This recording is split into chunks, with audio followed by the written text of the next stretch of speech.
Si vous êtes ici, c'est que vous avez demandé un indice pour ce problème. À l'aide de la fonction de base représentée dans les plans cartésiens, représente les fonctions données. Donc, je vais vous aider dans le cas de la première qui est demandée. En A, on vous demande de représenter la fonction f de x égale 3 partie entière de 1 demi x.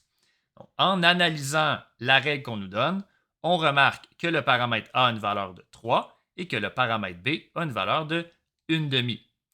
La fonction de base est déjà représentée, donc je vais me servir de sa représentation pour tracer la nouvelle fonction. Ici, on va combiner l'effet des paramètres A et B.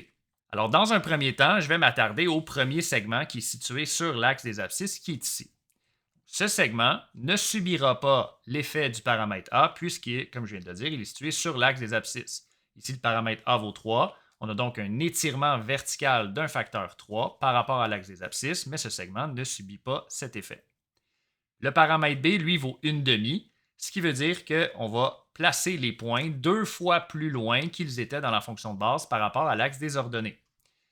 Le point plein qui est situé ici ne subira pas cet effet, puisqu'encore une fois, il est situé sur l'axe des ordonnées, mais le point vide qui est situé à côté va être reporté 2 fois plus loin, donc on va le retrouver ici.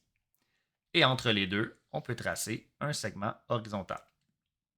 Maintenant, si on considère le deuxième segment, donc celui-ci, les points vont être reportés 2 fois plus loin qu'ils l'étaient dans la fonction de base, ce qui veut dire, je vais effacer ici, que le point plein va être reporté ici et que le point vide va être reporté ici. Par contre, étant donné que ce segment n'est pas situé sur l'axe des abscisses, donc il va subir l'effet du paramètre A. Ici, un étirement vertical de facteur 3, ce qui veut dire qu'on va le reporter 3 fois plus loin de l'axe des abscisses qu'il l'était dans la fonction de base. Il était à une hauteur de 1, il sera maintenant à une hauteur de 3. 1 fois 3 qui donne 3. Alors, le deuxième segment va être reporté juste ici. Ça ici, c'est notre deuxième segment et on peut effacer ce qu'on avait fait ici. Maintenant, si je m'attarde au segment qui est juste ici, je vais reporter les points qui sont aux extrémités 2 fois plus loin qu'ils l'étaient dans la fonction de base par rapport à l'axe des ordonnées.